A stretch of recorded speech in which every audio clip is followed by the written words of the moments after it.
Assalamualaikum warahmatullahi wabarakatuh. Perkenalkan, saya Faria Nindya Rahma, NIK 215231277 dari Prodi Perbankan Syariah kelas 2G. Pada kesempatan kali ini, saya akan berstorytelling atau menceritakan kembali mengenai Perjanjian Giyanti dan terbelahnya Jawa. Perjanjian Giyanti merupakan peristiwa besar di masa silam.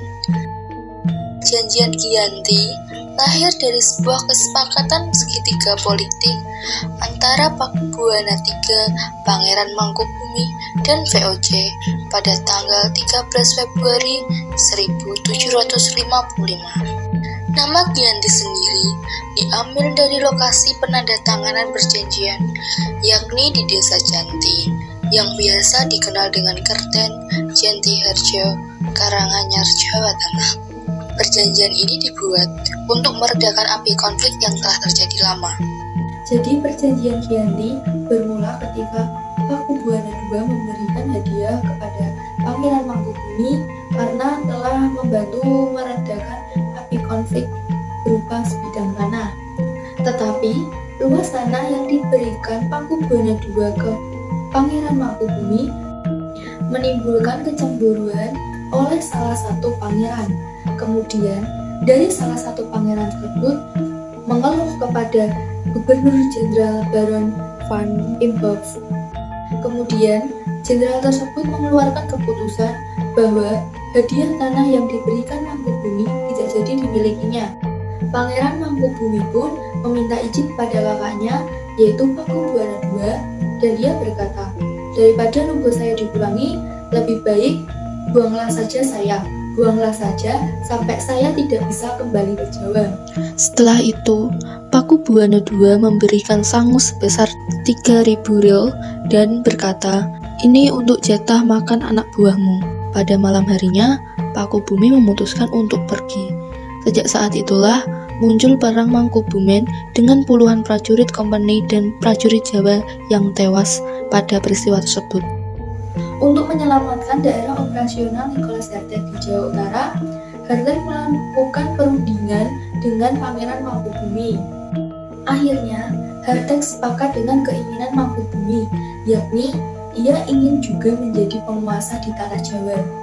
Pada 23 September 1754, nota kesepakatan antara VOC dan Mangkubumi terlaksana, dan nota tersebut disampaikan pada Pakubuwana III mengganti Pakubuwana II. Nota kesepakatan tersebut menyatakan bahwa Mangkubumi mendapatkan wilayahnya. Pada 4 November 1754, Pakubuwana III menyetujui hasil perundingan dari Gubernur Jawa dengan Mangkubumi. Lalu, surat pernyataan itu disampaikan Pakubuwana III kepada Gubernur Jenderal VOC Jacob Marcel. Ditandatangannya perjanjian Giyanti ini menjadi pangkal dari terbelahnya tanah Jawa menjadi dua bagian atau biasa disebut dengan Palihan Nagari.